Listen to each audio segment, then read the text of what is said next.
A judge wants more education and oversight to come with prescription opioids following the suicide of an Edmonton soldier 6 years ago. A fatality inquiry heard that Lieutenant Shauna Rogers became dependent on opioids, and later street drugs, after injuring her back during basic training. Doctors, family in Ontario and a military supervisor all suggested she go into a paid-for residential treatment program, but she refused. The 27-year-old was found dead in her apartment in October 2012. Provincial Court Judge Susan Richardson says the Alberta College of Pharmacists has since made changes to the way opioids are prescribed, and their use is monitored as well. But she recommends prescriptions for opioids treating anything but cancer come with mandatory addictions education and regular psychological reviews.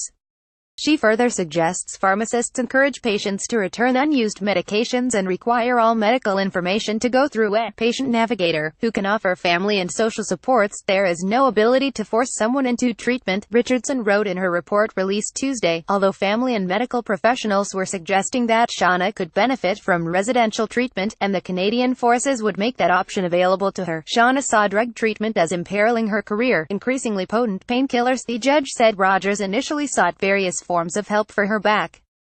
She went to physiotherapy and occupational therapy, attended a pain clinic and went to the United States for surgery. She also regularly saw her military doctor. In 2010, she was assigned work that accommodated her chronic pain. She was also being prescribed increasingly more potent painkillers.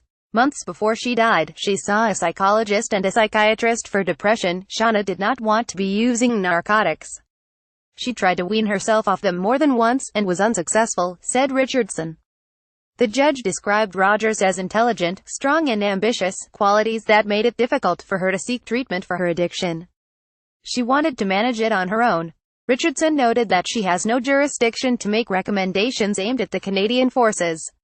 The military has already conducted a board of inquiry and quality of care review into the death.